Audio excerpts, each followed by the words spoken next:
revisi Undang-Undang Pilkada yang disahkan Badan Legislatif DPR RI yang dinilai melawan putusan MK. Lalu seperti apa tanggapan warga terkait dengan hal ini? Rekan kami Rona Marina akan menanyakan langsung kepada masyarakat. Kita langsung sapa. Selamat pagi Rona, silakan dengan pemaparan Anda.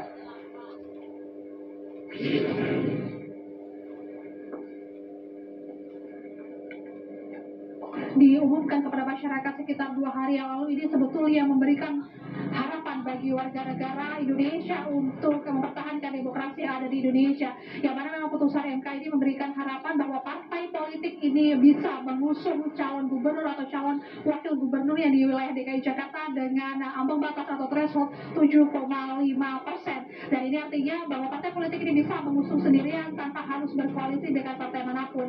Dan jika kita melihat dinamika politik yang ada hingga saat ini menunjukkan ada satu partai yang hingga kini belum mengumumkan akan mengusung siapa, yakni Partai Demokrasi Indonesia Perjuangan atau PDIP, yang juga kemarin sempat mengatakan bahwa ada niat atau ada maksud untuk mengusung salah satu kandidat yang hingga saat ini masih yang teratas di dalam survei, yakni Anies Rashid Baswedan. Dan ini pun juga membuat narasi di publik bahwa akan ada peluang Anies maju lagi di Pilgub DKI Jakarta yang akan diusung seorang diri oleh Partai Demokrasi Indonesia Perjuangan atau PDIP. Namun memang beberapa saat yang lalu ini putusan Mahkamah Agung atau MA ini memberikan justru malah bertolak belakang dari putusan MK kemarin, yang mana putusan MK ini membuat syarat dari calon gubernur atau calon wakil gubernur ini minimal usianya 30 tahun saat pelantikan. Dan hal ini tentu saja memberikan karpet merah bagi putra bungsu dari Presiden Jokowi, Kaisang Pangarep, yang tepat berumur 30 tahun pada saat pelantikan di akhir tahun ini.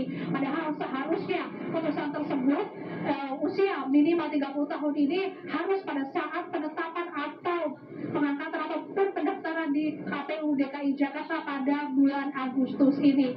Dan ini juga menuai berbagai macam pro dan kontra, terutama kemarin dari Badan Legislasi DPR RI ini langsung mengambil sikap, yakni mereka langsung mengadakan rapat panja di ruangan Balek DPR dan membuat 2 keputusan yang nantinya akan rencananya disahkan pada hari ini.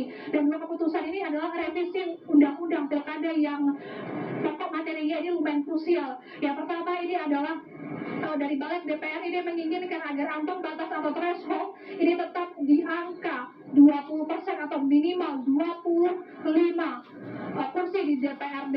Sedangkan yang kedua ini adalah usia dari minimal calon gubernur atau calon wakil gubernur ini harus tetap berada di 30 tahun saat pelantikan. Dan berikut penjabarannya mengenai unjuk rasa pada hari ini yang diakibatkan dari gejolak yang sudah dilakukan oleh Balek DPR RI kemarin. Yang pertama ini adalah melihat bahwa hari ini akan ada unjuk rasa dari mahasiswa atau beberapa aliansi mahasiswa dan juga aliansi buruh. Mahasiswa ini dari informasi yang kami dapatkan ini akan ada mahasiswa dari Universitas Indonesia, kemudian akan ada mahasiswa dari Universitas Trisakti dan juga beberapa mahasiswa dari universitas yang belum dapat kami konfirmasi secara detail infonya, karena hingga saat ini unjuk rasa pun juga belum berjalan begitu ya. Dan kemudian untuk buruh ini nanti juga rencananya akan ada presiden dari Partai Buruh Said Akil yang juga nantinya akan turun untuk unjuk rasa di depan gedung DPR MPR RI.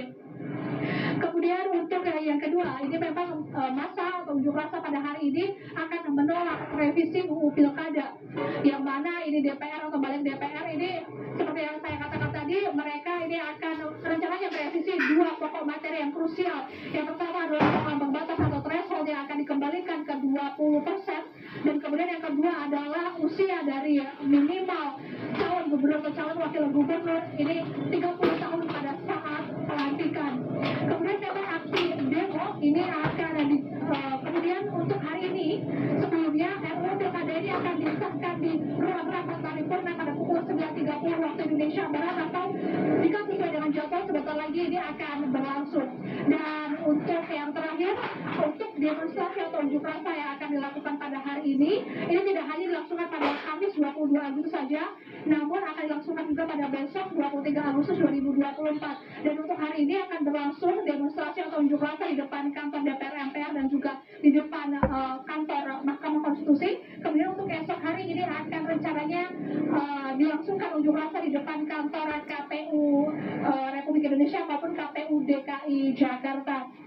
Dan kemudian Pak dan juga Jason, untuk